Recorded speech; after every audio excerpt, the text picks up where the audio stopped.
First of all, welcome to TransTech. My name is Brian Combs. I'm a site manager here at TransTech. Today we'll be going through a pre-trip inspection. I'll have my co-worker David Slaughter as a pointer. We'll give you instructions on the various different functions of the truck, different parts. Just keep in mind there are some subtle differences between trucks. Even though that being the case, you study this pre-trip, you will be successful. To begin with, to start the vehicle inspection, we'll look for any puddles on the ground, looking for any dripping fluids from the engine and or transmission. Next, we'll move to the front of the truck. We'll check the lights, the clearance lights, the turn signals, make sure they're amber in color, not cracked or broken, clean and functional. Next, we'll check the headlights, clear in color, high and low beam, not cracked or broken, clear and functional. Now we'll raise the hood. Next, we'll start by checking the right side of the engine. I'll check all my hoses and lines to make sure it's not ripped, torn, broken, no leaks. I'll check the alternator to make sure it's securely mounted, operating properly, not damaged, broken. I'll check the exhaust, make sure the exhaust is securely mounted, check for possible leaks, excessive rust trails or soot, check for possible cracks, dents, or holes. I'll check the water pump, make sure it's securely mounted, operating properly, no leaks, it's not damaged, and is belt driven. The belt should not move any more than 1/2 to 3/4 of an inch. I'll check the oil level. The oil level must be between add and full. If it's at the add mark, then add oil. Next, I'll check the cooling level. The cooling level should be between add and full. If low, add coolant. Next, I'll check the air compressor to make sure it's securely mounted, operating properly, not damaged or leaking hoses, and it is gear driven. Next, I will check the power steering level. The power steering level should be between add and full. Next, I'll check the gearbox to make sure it's securely mounted, not damaged or leaking, no missing nuts or bolts. Now we'll actually turn the wheel in order to be able to see the inside of the wheel properly. Now we'll actually check the steering linkage. We'll check the arm and the rods that are not worn or cracked. The joints and the sockets are not worn or loose. No missing nuts, bolts, or cotter pins. Next, we'll check the suspension to check to see if the springs are not cracked, broken, not loose, or missing bolts. Check to see if the springs are missing, not cracked, broke, and they're held together by 2 tight U-bolts. Now I check the braking system. I check the brake hoses, check for cracks or leaking hose, check each hose for signs of dry rot. Next, I'll check the brake chamber to make sure it's securely mounted, not cracked, broken, leaking, or dented. Next, I will check the slack adjuster and push rod. Make sure the slack adjuster and push rod is not bent or broken, not loose, or any missing parts. I will check the adjustment of the slack adjuster. It should not pull any more than 1 inch. 1 to 2 inch of pull needs to be adjusted. Anything over 2 is out of service. Now I'll check the brake shoes and brake drums. I'll make sure there's no oil or grease. There's at least 1/4 inch of pad. I'll check the brake drums to make sure not cracked, bent, or warped. I will check the rims to make sure they're not bent or cracked. Now I'll check the lug nuts. I'll check the lug nuts to make sure they're all visual and tight. There's no signs of shiny rust trails to indicate a loose nut. We'll then check the hub seal. Check that the hub seal is not leaking and the levels are between add and full. Now I will check the steer tires. I'll make sure there's a minimum of at least 4 30-seconds of tread depth. Check for uneven wear or any tire separation. I'll check the tire sidewalls to make sure there's no cuts, rips, or bulges. I'll check the tire pressure with an air pressure gauge and it should register between 100 and 110 psi. Now I'll check my drive tires. This is a Bud wheel. I'll check all 4 sidewalls to make sure there's no cuts, rips, or bulges. Then I will check to ensure that it has even wear and no tread separation. Also, the tires should be a minimum tread depth of 2 30-seconds. Finally, I will check the tire pressure with an air gauge to make sure it's between 100 to 110 psi. Next, I will check the rims to make sure they're not bent, cracked. I will also check the spacing between the tires and rims for any objects to ensure their tires are not touching. Then we'll check the lug nuts to make sure they are all visibly tight. There's no rust trails or shiny threads to indicate a loose nut. Finally, I will check the axle seal. It is a sealed unit and make sure there's no leaks, no loose or missing bolts. Next, I will check my trailer tires. I'll check all 4 sidewalls to make sure there's no cuts, rips, or bulges. Then I will ensure there's even wear and no tread separation across the tire. Then I will check the tire pressure with an air gauge to make sure it's between 100 to 110 psi. Finally, I will check the tires to make sure it has a minimum tread depth of 2/32. Next, I will check the rims. It is a Bud wheel. Check the inner and center and out of the rims to make sure there's no cracks, bends. I will check the spacing between the tires to make sure there's no foreign objects and ensure the tires are not touching. I will check to make sure all lug nuts are visible and tight. To make sure there's no rust trails or shiny threads to indicate a loose nut. Next, I will check the hub seal. I'll check the hub seal to make sure it's not leaking and it has a proper level between add and full. Next, I will check my multifunction light. It's amber in color. It serves as left turn signal, 4 ways, and marker light. Next, I will check my mirror bracket and my mirrors to make sure they're properly mounted and secure. There's no damages or no broken mirrors. Now I will check the door. I will check the door to make sure it opens and closes properly.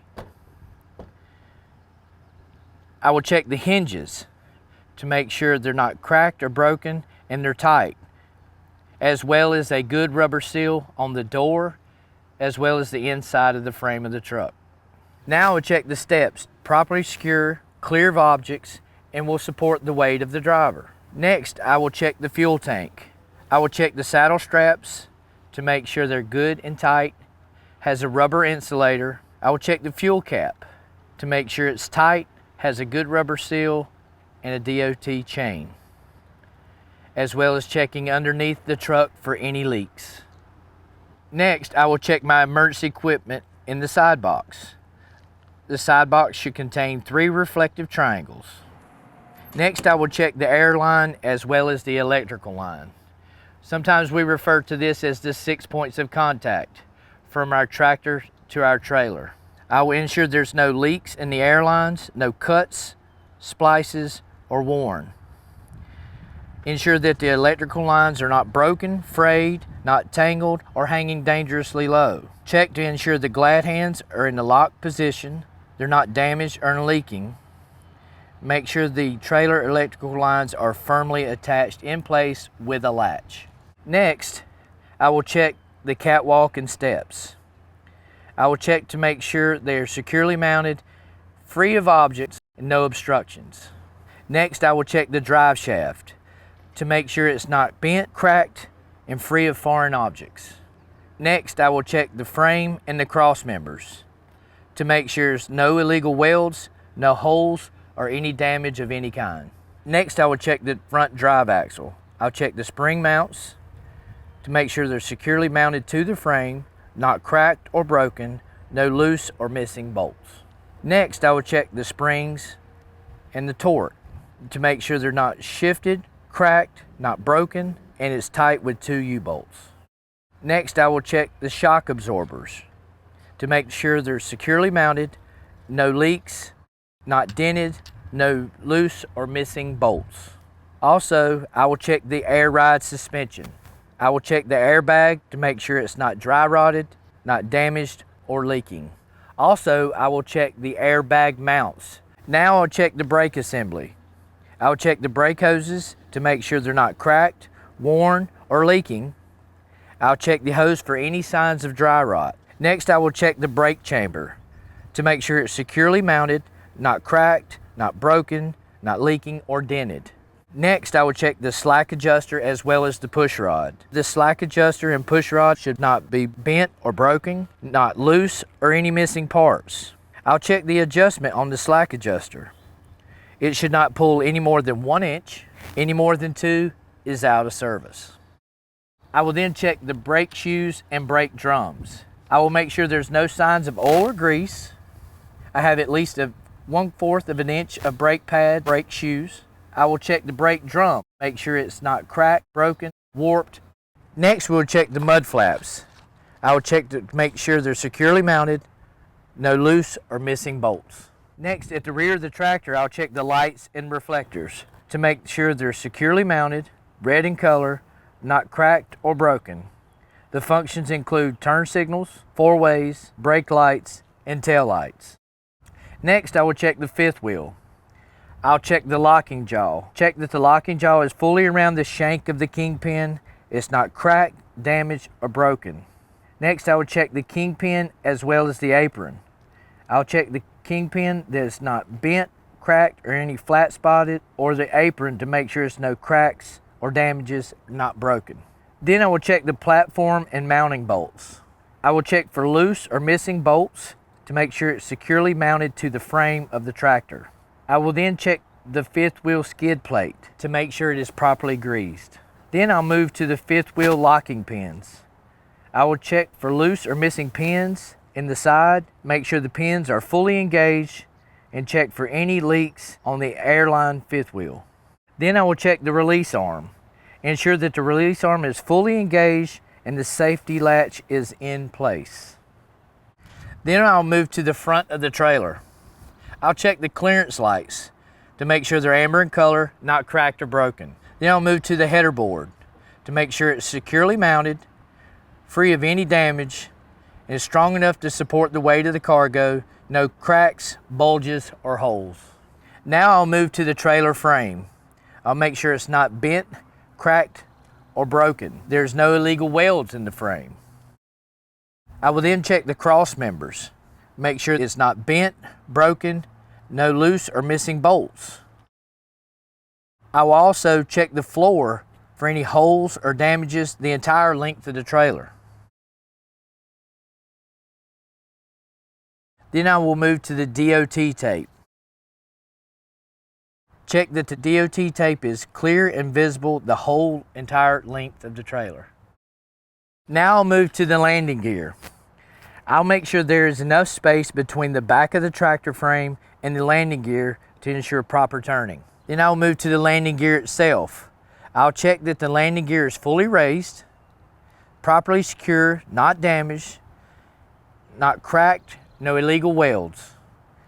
Then I'll move to the crank handle to ensure that it's in its cradle securely.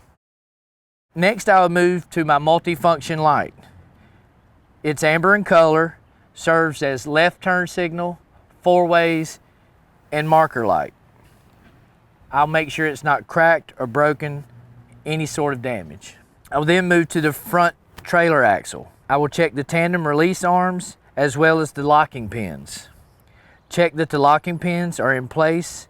The release arm is fully engaged. Then I will move to the spring mounts. I will make sure they are securely mounted to the frame, not cracked or broken, no loose or missing bolts.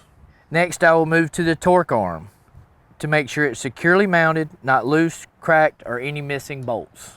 Then I will move to the springs to make sure they are not shifted, scissoring, cracked, broken, and they are held together by two tight U-bolts. Next, I will move to the braking system. I'll check the brake hoses, check for cracks, worn, leaks, check each hose for signs of dry rot. Then I will move to the brake chamber to make sure it's securely mounted, not cracked, broken, leaking, or dented. Then I will move to the slack adjuster and push rod. I will make sure that the slack adjuster and push rod are not bent or broken, no loose or missing parts. Check the adjustment of the slack adjuster. It should not pull any more than 1 inch. 1 to 2 inch needs to be adjusted. Anything over 2 inches is out of service. I will then move to my brake shoes and brake drum. I will make sure there's no signs of oil or grease. I have at least a 1/4 inch of pad on the brake shoes. Then I will move to check the brake drum to ensure there's no cracks, dents, warps. Now moving to the rear of the trailer, I will check the ABS light to make sure it's not cracked, broken, and securely mounted, and it's amber in color. Then I'll move to the marker light. It's red in color, securely mounted, not cracked or broken. Now I'll move to the mud flaps. I'll make sure they are securely mounted, not loose, or doesn't have any missing bolts. Now we move to the rear of the trailer. I'll check the ID lights, make sure they're red in color, they're not cracked or broken. I will then move to the door to make sure it's not damaged. It opens and closes properly. Has two good cables. They're not frayed on either side. I will check the door latch to make sure it opens and closes properly and is securely in the lock position. They're red in color, they're not cracked and broken. The functions include tail lights, left and right turn signals, four ways, and brake lights. Then I will check the DOT bumper. Make sure it's not cracked or broken, and it has full DOT tape the length of the bumper.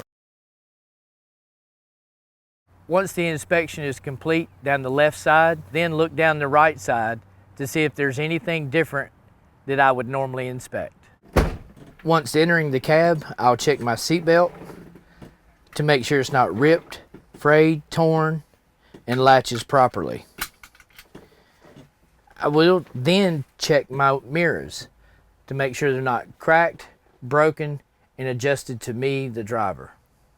I will then check my windshield to make sure it's not cracked, broken, no illegal stickers, and free of debris.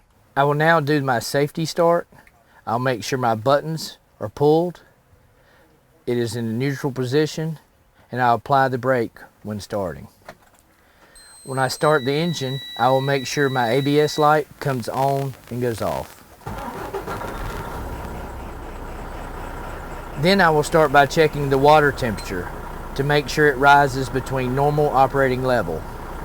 Then I will do my oil pressure, make sure it rises to normal operating pressure.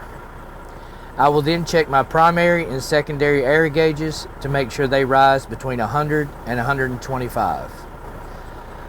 I will also check my voltmeter to make sure it's between 12 and 14 volts. Then I'll check my light indicators, my left turn signal, my right turn signal, my four-way flashers, as well as my high beam. Next, I will check my city horn, highway horn. I will check my windshield wipers to make sure there's no contact on metal-to-metal contact windshield, as well as the washer. I will then check for any spare fuses in the glove box. Alright, now I'll perform the tug test. I'll put it in drive, push in my tractor brake, and pull firmly against my trailer brakes.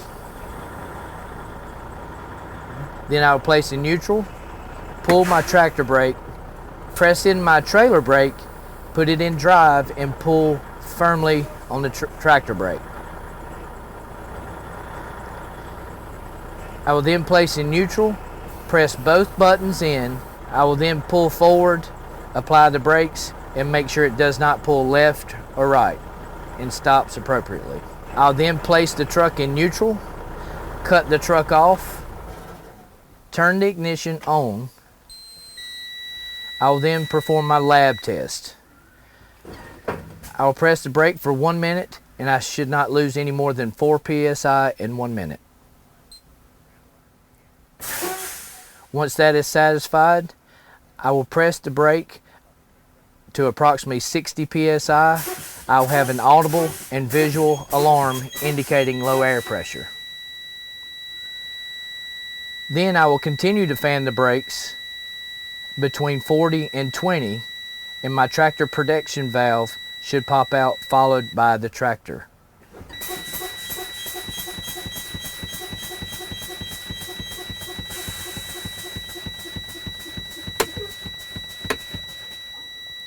This concludes my in-cab inspection.